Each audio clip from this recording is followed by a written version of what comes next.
The lovely Josie is here, I think. So I'm going to ask her to start her video. And she's here to talk to us about what it's like working on podcasts, being part of the Backstage podcast team. Amazing. Yes. Hello, everyone. Thank you so much for joining us. We're so excited to talk to you. We're going to start with the very basic, easy question of who are you? What do you do? So yeah, hi everyone. I'm Josie Coulter. I'm a podcast producer and marketing consultant. I can see that you can see my lovely bio here, but I work on some of the biggest independent shows, podcast shows, including TEDx London's Climate Curious, Tapler Asia's Crazy Smart Asia, and Up to Speed. And yeah, I absolutely love building first-class brands and communities through audio. Taking an idea from the back of a napkin to the top of the charts is the idea. So that's me. Love it. Okay, so how on earth did you get into podcasting? I know that there are so many students out there who are like, surely very envious of your job because everyone loves a podcast. So how did you get into it? Was it what you expected when you did get into it? Tell us all about it.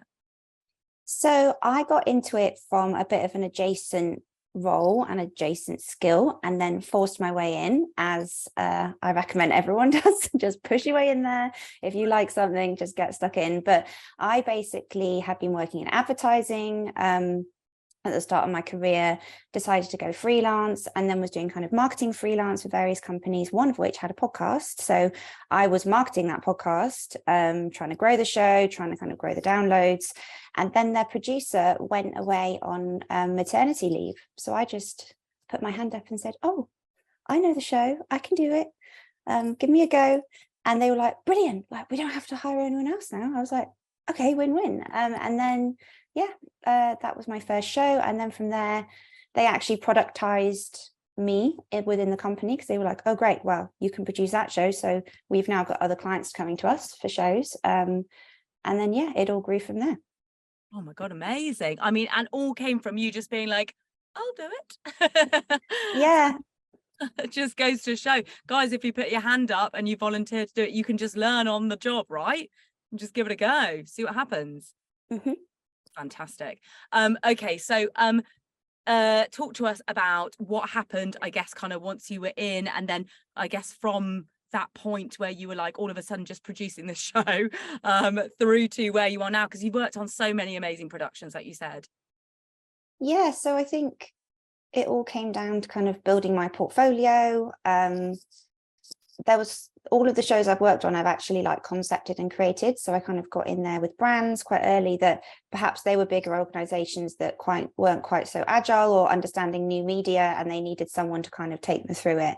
And I knew all the technicals of that, but also I had like a team of people who I would outsource to. So it was kind of like a mini agency that I would just like plug into these places. And then, I've hung on to those shows for a couple of years and grown them, which is then like really built a core portfolio for me, and then has enabled me to kind of go and pitch for other shows that I'm interested in. And now I think a few years in, I am kind of specializing down in particular subject areas, which I would also recommend doing, because then people come to you for your specific expertise and you get more of the work that you really enjoy. And for me, that's climate. So I'm really, really interested in climate action, how we drive that through kind of communications and spreading the word and getting people involved in a conversation that's actually friendly and welcoming and more diverse, as opposed to just scientists scaring all of us. But that's how I've kind of built up to where I am now. I love that. And that's so interesting that you've kind of like decided to go down this like niche area. We all know, well, guys, tomorrow we're going to be focused on the future of the creative industries, and the create tech is very closely aligned with climate tech. So we'll be touching upon some more stuff around that tomorrow. Okay, so what did you, I mean, was podcasting a thing when you were at school? Like, was this like a kind of, it was a job that you could go into? Did you know that your job existed when you were at school though? No, not at all. And I don't think it did. So I remember getting an iPod when I was like, I don't know, was I 13 or something?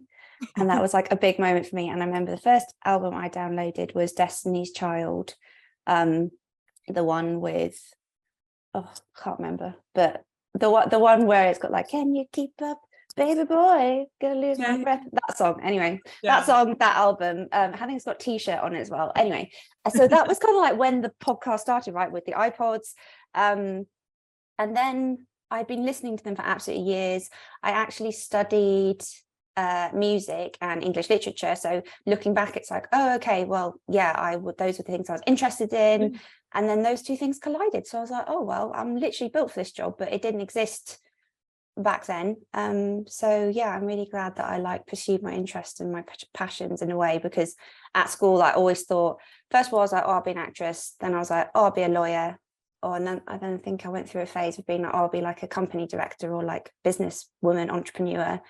So again, like I kind of gravitated toward those jobs which had very clear like titles and like job descriptions, and like, okay, I can imagine how my life will be, because I quite like to like feel that like comfort of like I can map it all out. But actually there's so many other jobs out there that I had no idea about, because I grew up in Wales. I went to school like somewhere quite rural, and all my family work for the NHS, so I like really didn't have much connection to like the creative worlds at all, which is why it was so cool growing up the internet. I was on MSN Messenger, you know, every single new platform there was, I was like trying it out. And I think that's how I really like learned about media in a way, and why I would be good at it. And that is why we've got today happening, because like media, it is all quite interlinked, you know, like you were saying, you know, you consumed every type of media when you were younger, and also you worked in advertising, then you sidestepped over to podcasting. Did you like, I mean, was that something that you were expecting to be able to do? I guess, did you know that they were so closely linked? Not really. And I think I was actually at the point where I didn't really know what I quite wanted to do, and I wasn't sure if I was in the right thing. But someone told me, like, just take action. Like, you don't always have to think things through all the time. Like, action begets action. So it's like, just keep going and like keep iterating. Of like, okay, well, I identified that I liked this part of advertising, which was more like the brand building and the kind of content creation. So then I tried to sidestep a little bit more into that. And I identified like, okay, well, I don't like that working environment, so I'm going to try freelance because maybe I'll enjoy that more. And actually, through kind of just trying lots of different things and keeping pushing through, I think I've honed something now that I'm like, oh yeah, I definitely could do this for a long time, and I enjoy each day, feel really positive about like the work I'm doing and the way I'm doing it. So yeah, it's been a bit of a journey. Yeah, but I mean, a great journey. And actually, that's a really good piece of advice for all the young people listening. Like, don't overthink it, basically. If you get an opportunity, go for it and give a lot of things a go, and you'll figure out what works for you and what doesn't. Okay, and podcasting, I mean, I'm sure of it. It's the future.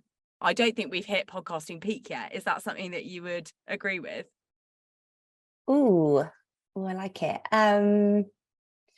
Well, I think that the number of podcasts is still growing and growing each year. It's obviously a huge market. I think the interesting thing about it is like the podcasts that dominate are like literally the 1% of all podcasts. So that's where you want to try and be getting to, or like that's where I want to be trying to be getting to. But I think there's so much innovation still in the format. Like there's lots of new sorts of shows coming out. There's such niche shows as well now. There's like video shows, you know. And I think there is a bit of a joke about, oh, everyone's got a podcast. And it's like, well, yeah, because there's a reason for that, because it's like a really great way to build a solid brand. And then perhaps you'd spin products off the back of it, or it's just a really great awareness tool and a way to actually own building your voice, as opposed to kind of relying on other media. So I'm very biased. I'm like, yeah, it's going to take over. Good. No, I agree. I completely agree. I honestly think that audio is a bit of an untapped area for like, I think it's still a bit untapped, you know, for kind of spreading awareness about things. I do believe the next generation, as they come up, as you guys get older and you get more spending power, I imagine that podcasts might be where some of that money is being spent as well, which means that the industry will just get bigger. So a prediction is, what I think we're both agreeing with here, is that there are going to be more jobs in podcasting available, some of which probably haven't even been invented yet. But if you are saying to the students right now, what is a good kind of job to go for in publishing, in podcasting, is there an area that you are seeing at the moment growing? Is there an industry like climate, you know, climate themed podcast, for example? Is there a genre that you're seeing growing? What are you seeing in terms of landscape? Yeah, so I think in terms of genre, the most popular podcast genre is comedy, and crime as well is a really big one. I think in terms of audio, like we're seeing lots of different sorts of audio techniques getting really big, like ASMR. This is actually like primarily an audio format. I think people are getting a lot more creative with the way they're using sounds, and they're not just using them for like information. It can be like relaxation. So yeah, lots of exciting areas. But I think in terms of like places outside of genre, I think it's thinking about like your skills. So I'm a producer, but what I learned is like there's lots of different sorts of producers. Some producers are more like technical and like sound engineering, and then some producers are more like editorial and journalistic focused. And you can work with different sorts of people to lean on your skills and build teams. And that's what I actually do with my co-founder. So he's more of the kind of technical sound engineer, and I'm more of the creative editorial, like journalist brain on it. So and then in terms of like internships or areas or like organizations you could have a look at to learn more, there's a really, really good initiative run by the BBC called BBC Audio Sounds Lab, which is really excellent. So I'd go and recommend having a little look at that. They run like programs that you can apply for to learn about podcasting, get involved. And then there's also like loads of specialist courses like Leeds College of Music. I've actually got a friend who studied at Academy of Contemporary Music, and she studied like a music industry course, and she's now the producer of Saving Grace, that like really big podcast with Grace, can't remember her surname, but like, so she's done that degree and she's like gone straight into an amazing podcasting job. But otherwise, music production, audio production in general. And I'm more on obviously the editorial and journalism side, so that's also really super handy to study anything around that and build your skills in writing and kind of storytelling. Absolutely. And actually, I imagine, I mean, I don't know if this is right, but I imagine listening to lots of these podcasts as well is obviously the research that you need to be doing if this is something that you're interested in, right? 100%. That's where you should always start, and listen to things that maybe you're not interested in. Like I think I listened to, was it Peter Crouch's like football podcast was top of the charts for so long, and I was like, what's this about then? And I learned a really cool thing in that he does this thing called Pass the Pod, and that's the way that he would get his show like recommended. So he'd ask listeners, hey, pass the pod to a friend. So you learn all these different like kind of tips and techniques through listening to lots of different things. Absolutely. I imagine for your marketing brain, that was like, oh yes, I love that. Yeah. Organic marketing going on there. Fantastic. Yeah. What is your final message for young people watching? What do you think? What's your bit of advice? Is there anything else that you'd like to share with them? Maybe some other helpful resources, or, just words of wisdom? I think in regards to audio, like the barrier to entry is quite low. Like a lot of people have a phone and that's got a voice memo record on it. So just give it a go, see what you can record yourself or report on something in your local area. There's loads of easy ways to just give it a go and see what you think, and then try editing it. But I think in terms of zooming out, the creative worlds, like I personally found them quite murky at the start, feeling like, oh, I didn't have someone who I knew who was in it. But I would just say, don't let this put you off.